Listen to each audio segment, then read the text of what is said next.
So it's been about a month now since they added Warwick and Teemo to 2xAO. One of these characters has gone on to be a relatively welcomed addition, and while competitively relevant, hasn't made the biggest impact in tournament results. The other character, on the other hand, has become the talk of the town, public enemy number one, if you will, and has definitely been reshaping the competitive landscape of 2xAO so far, and that character is Teemo. And that's going to be the focus of today's video. If you've paid any attention to the 2xAO community, you've probably noticed a lot of complaints about this character. A lot of people are not fond of fighting him, and he has definitely been dominating the competitive scene. What makes that really interesting is that up to this point, most people would say that this game is the Echo Yasuo show, which is still largely true. But the fact that Teemo could release and change the competitive landscape and quickly find himself amongst the ranks of those characters is really impressive. So the question is, how did he do it? Why do people think this character is a problem, and why is he so strong competitively? It turns out you guys really like these types of videos where I take like a current topic in the community and properly explain why it's a topic in the first place. So we're not really here just to complain about Teemo. I actually want to fully, properly explain why the character is considered so strong right now. Of course, these are just going to be my own thoughts. I do want to know what you guys think of Teemo down in the comments below. I like getting in touch with the community and seeing how other people are feeling. But with that all said, let's get into it and talk about Teemo. Alright, the first point we should talk about as to why people are not fond of fighting against this character is, put simply, he is a zoner. And a lot of people don't like fighting zoner archetypes, especially in these types of fighting games. And I think a lot of people would agree that the zoner archetype is actually really strong in 2xAO. They just kind of naturally benefit from the pace of the game, and they benefit from how the assist mechanics work, which we'll talk about later. Teemo is a zoner not much unlike Jinx as a zoner. However, unlike Jinx, he has a lot more strengths that you would not expect a zoner to have, and he doesn't even have all of the downsides that a character like Jinx has either. So just kind of keep that in mind as we go throughout the video. The first tool we definitely need to talk about for Teemo is going to be Mushroom Toss. I think this is kind of like the crux of the character and a big reason why I think he's strong. Mushroom Toss is really good because not only is it just really fast, he has multiple versions of it. So he has S2 and forward S2, which changes both where he goes and where the mushroom goes. And he can do it not just on the ground, but also in the air. This automatically makes the tool stronger because there's just more variables to what he can do with it. It's not just a matter of, does he throw a mushroom? It's what type of mushroom toss does he do? Does he do it from the ground or from the air? It just makes it a lot harder to properly predict what Teemo is going to do in the first place.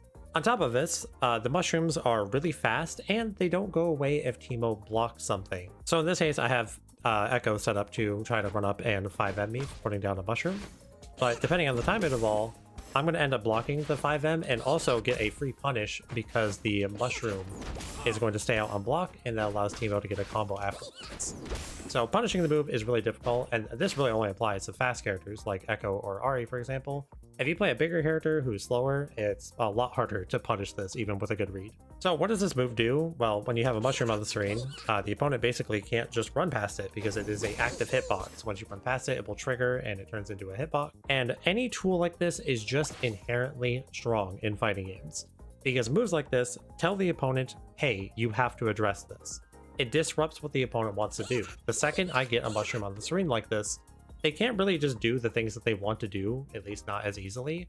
They have to actively play around the fact that you have this on the screen. And in a team game like this that is so tempo heavy, being able to change how the opponent plays the game is super duper valuable. You're kind of putting a thing on the screen and then Teemo gets to safely play around it, whereas you have to more carefully and methodically place what you're doing on the screen around the mushroom. This is really relevant because it also makes getting assists on the screen a lot harder. Now, in this type of game, that's super effective because naturally it's a very assist-oriented game. You want to use your assist a lot in neutral. You want to be able to tag to your assist, all of that. Having mushrooms or projectiles on the screen so quickly and readily available makes it to where getting an assist on the screen for the opposing character safely is a lot harder. So in this case, I have Ahri assist in the back for Echo, and her assist is actually one of the best at going through mushrooms. This is like a unique trait of Ahri's for whatever reason. It just plows through all of them. But if we were to flip it around a little bit, if I were to try to do Echo assist, for example, which is still a really good assist even after they nerfed it, if I put down some mushrooms in front of Ahri like this, and then we try to call Echo, as you'll see, he's just going to get hit by them. He might have cleared them technically, right? But Echo's no longer on the screen. You can't tag to him anymore. You have to wait for him to recover and get your assist back.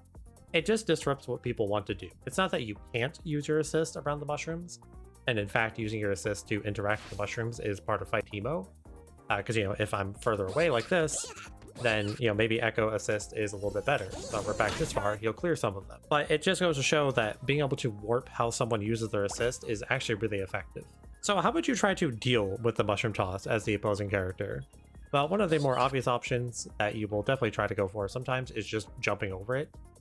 This can be good, but it also is not too hard for Teemo to punish this. So first of all, the mushroom has so little recovery that a lot of the time you'll like try to jump in at Teemo, and after you put down a mushroom, and you'll try to hit him. And if I set Teemo to just stand and block here, what's going to happen is he'll just set the mushroom, he'll try to jump over it, he'll block it, and then the mushroom will punish it. Punish the jump in for him, that is. So jumping over it is like obviously part of the game and part of the mental stack that you have to put on the Teemo player, but it's honestly not that hard for Teemo to beat. On top of that, you know, he could just kind of put down a mushroom and then be ready to anti-air you.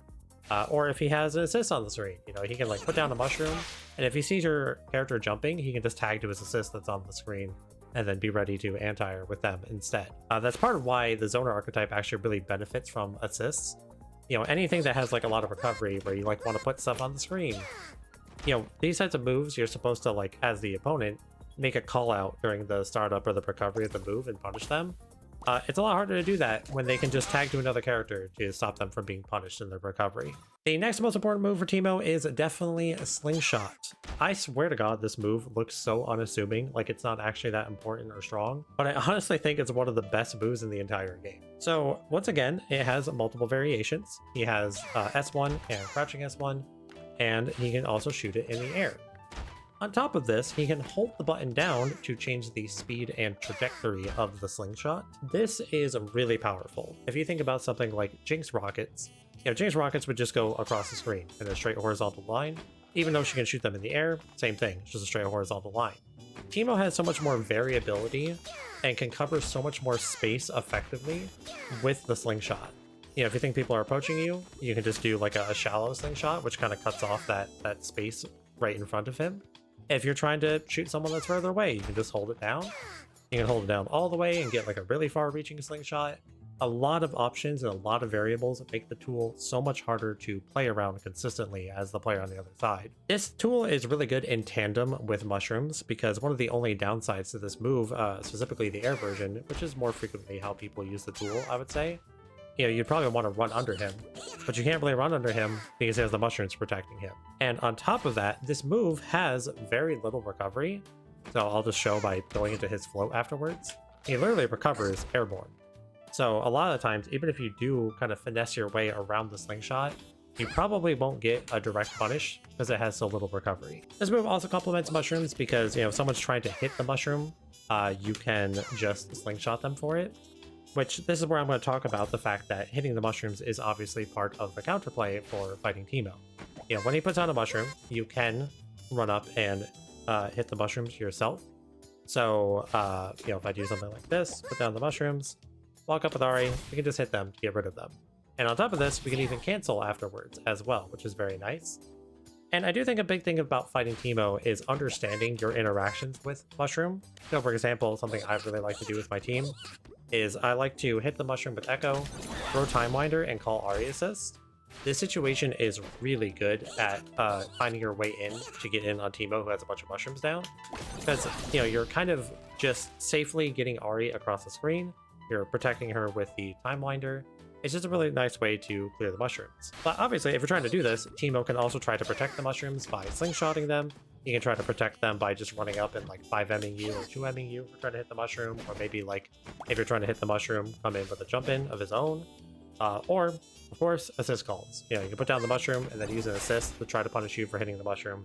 There's just a lot of variability to dealing with this simple tool that is very easy for him to put down. The complexities really benefit Teemo. I think in a lot of cases, people are not great at dealing with the mushrooms and all of the intricacies that come with them. But that's just a strength of the character. You know, the amount of research and skill required to counter these types of strategies is very disproportionate to how easy they are to utilize. In any case, back to Slingshot itself, the big thing I want to talk about with this is how it pairs with assist calls. So a downside to zoners is naturally, you know, they're kind of slow, they're not great at starting offense themselves, But in this game, the zoner can use their projectiles to kind of like safely get space. You know, we're talking about Teemo like defending with mushrooms, but you can also use them in a way where like you're kind of aggressively taking space. The mushrooms bounce off of each other, which help move them even farther forward. And on top of this, he also has Slingshot. And the reason this is all really relevant is you can do stuff like this, where you put down mushrooms, shoot a Slingshot, tag to your other character, and now your other character is in a strong offensive position. This is even stronger because a unique aspect of Teemo's Slingshot is that you can start the Slingshot, call your character, and you can hold down the Slingshot charge while you're tagged out of Teemo. So it will delay the Slingshot, which kind of gives you more advantage to work with after he shoots it. This is really strong because if you wanted to play patient against the zoner and kind of take your time getting in, you're kind of punished for doing it because he can just do this type of thing to let his other character get in across the screen safely. And you know, a lot of people have a lot of mix-ups with Echo. You can like roll and cross them up with the Pebble. With Yasuo, you can do like stance hop stuff into like a high-low mix-up or whatever. A lot of mix-up options exist in these scenarios, and in my opinion, it's actually one of the most unfun gameplay patterns that this game has to offer, where people just kind of abuse situations like this. Because a big thing is the Slingshot stays out even if you hit the now point character, which is Yasuo in this case. Even if Echo hit Yasuo, the Slingshot doesn't go away. So Echo will actually just end up getting punished for trying to hit Yasuo, which forces you to be extra respectful of the situation, even though you don't want to, because you're going to get mixed up if you just sit there. So it's kind of a damned if you do, damned if you don't scenario. And I actually talk about stuff like this in my other video, which you haven't watched, I recommend, where I talk about kind of the assist game flow and how it leads to a lot of unhealthy gameplay patterns. I definitely recommend watching that video because it's actually really relevant to Teemo's strengths. On top of all these tools, you know, he has other good things. He has a really good standing medium, the only 9-frame medium in the entire game, has good range. He has a very far advancing low hitting move. He has a float, which is really good for stalling time, getting out of bad scenarios. You can like bait an anti-air and then get a whiff punish of your own. His JM is a really strong air normal as it hits on both sides of the character. He has tons of things. He also has his air JL. This is a really annoying projectile to deal with in neutral. And he has his 5L, which is a unique jab in that it's basically a projectile. So he has a lot of really strong neutral tools. And you know, to be fair, you kind of expect that from the zoner archetype. So what is he doing that you wouldn't expect? Well, first of all, Teemo actually has one of the best, if not just the best assists at this point, in his dart assist. So his dart assist is one of, if not just the fastest assist in the game, I don't remember entirely, but it's 15 frame startup, and it's a projectile assist, so it goes really, really far. This is one of the best neutral control scramble assists you could ever ask for in the entire game. A big part of that is because pay attention to where Teemo comes out on the screen. When you call him, he basically comes out behind your character, whereas most other assists, you know, if I call like Ari, she goes in front of me. You know, she's putting herself in harm's way, whereas Teemo in this case is not putting himself in harm's way to call a you know, disjointed projectile assist that is incredibly fast and multi-hitting, making it very easy to convert off of. So even when Teemo's on the screen, he has one of the very best assists in the entire game for helping his point character. And once again, assists don't go away when they get hit. So if we, you know, have Echo try to run up and hit us, if we do something like this, even though I got hit by Echo here, it doesn't matter. Teemo breaks the combo and we'd actually be able to convert off of it in that situation. So he's an amazing support character as well. His mushroom assist is decent. It's good for just kind of controlling space, you know. It's a good move to use to tag into Teemo, because you can like tag into him and he immediately has a mushroom to work with, which is very nice. This isn't even mentioning his last stand assist, which is also one of the more annoying last stands to deal with. Makes it very easy for the opposing character to approach you pretty safely. I don't think his last stand is as strong as some people think, especially at this point after they nerfed it, but it still is a really good last stand assist. So, okay, his neutral is really strong and his assist is really strong. What about his offense? So, first of all, you would not expect this type of character, a zoner who's supposed to keep you away, to have really strong mix-ups. But he does. He actually has an instant overhead in his jumping down medium. And at this point, he does need to use an assist to be able to combo off of it, or have like a handshake tag available. But in this type of game where assist cooldown is so short, and you know, handshake tagging is just so prominent in the game, this isn't really much of a downside. And if you compare this to a character like Jinx, Jinx has a reactable overhead that has no cancel options on block and isn't super rewarding on hit. Whereas for Teemo, his instant overhead is very rewarding, very safe on block, and it's instant, you can't react to it. On top of this, he has really good strike throw because he can combo off of his throw, even mid-serene, you can combo off of it. I'm not very good at doing it, don't play the character. But you can combo off of his throw mid-serene, and you can combo off of it in the corner. And he gets a pretty good combo from this as well, so his strike throw game is very strong. The other big strength of Teemo is his stagger pressure. So I mentioned he has his jab. He can do his jab 3 times, and he can actually delay it a bunch, which can kind of create a lot of frame traps and just more points to like reset your pressure. And on top of this, it's also really good for stalling for time to get your assist back. Teemo has really long block strings where he can just do stuff like 5LLL into his 2M, which is 2 hits, which wastes more time than a 1-hitting 2M. And then he also has a 5HH. So he has extra long block strings, which allow him to stall even more time to get his assist back, which is really powerful for a character who, in this situation, can, use that assist to then go for like an instant overhead and then tag out of it and get a mix-up afterwards. There's other little things too, like his 2M is actually one of the best moves in the entire game at stopping retreating guard, because it's a very far advancing, low-hitting move. So even if you try to retreating guard against Teemo, it's just not going to work. His 2M is going to chase you across the known universe. So he has a lot of really strong things going on. And this isn't even mentioning some other very annoying options, like he has Mushroom Toss, kind of just a safe way to disengage his offense if he doesn't want to do anything crazy. And he also has down Slingshot Toss, which is really powerful because Slingshot stays out on block.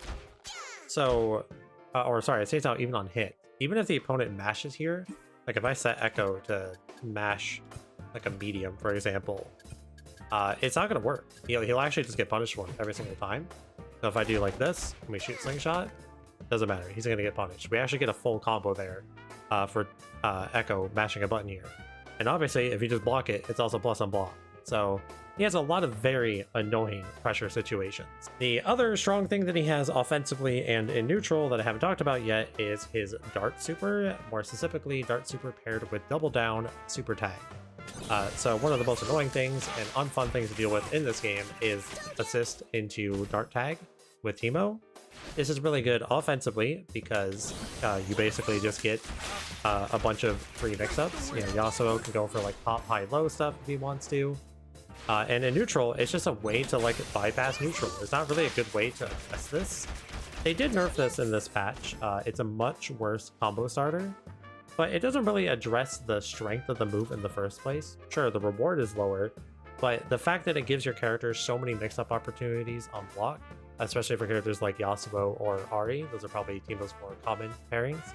But it just allows you to represent a threat every single time you call an assist in neutral. Like I can't like try to hit Yasuo here, because if they ever just do Dart Tag, I'm going to get full combo punished because of it.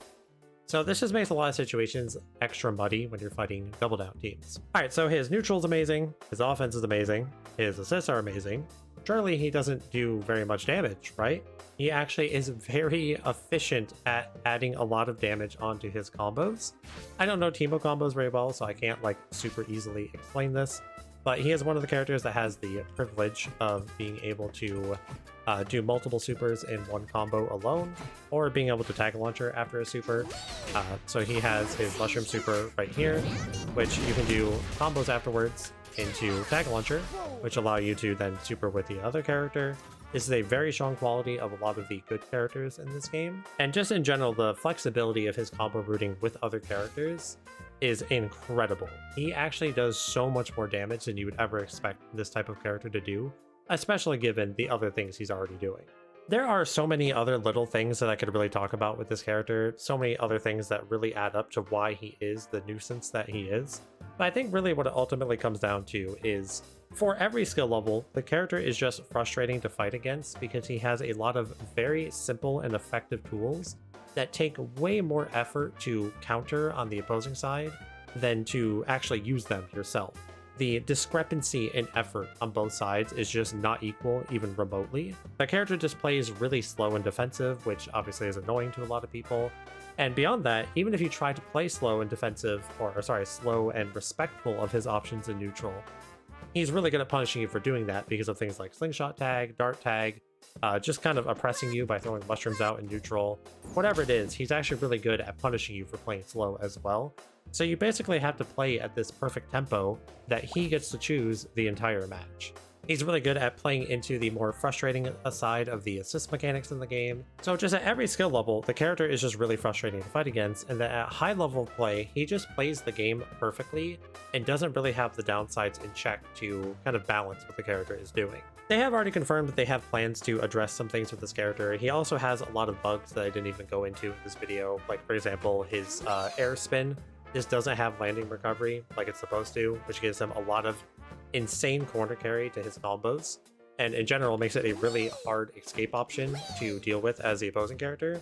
Lots of bugs, lots of unintended things on the character. They said that they intend on addressing soon, but the fact of the matter is currently he is a very frustrating character to fight, at least in my opinion. And hopefully after today you have a better understanding of why people feel this way. If you do enjoy these types of videos, or even have ideas of what you would like to see in a YouTube video, please do let me know down in the comments below. It actually helps a ton. Dropping a like is also super appreciated. Of course, I recommend subscribing, that way you don't miss out on our future videos. I have a lot of other plans for this game and fighting games in general you won't want to miss out on. In any case, thank you all very much for watching. I hope you enjoyed, and I'll see you in the next one.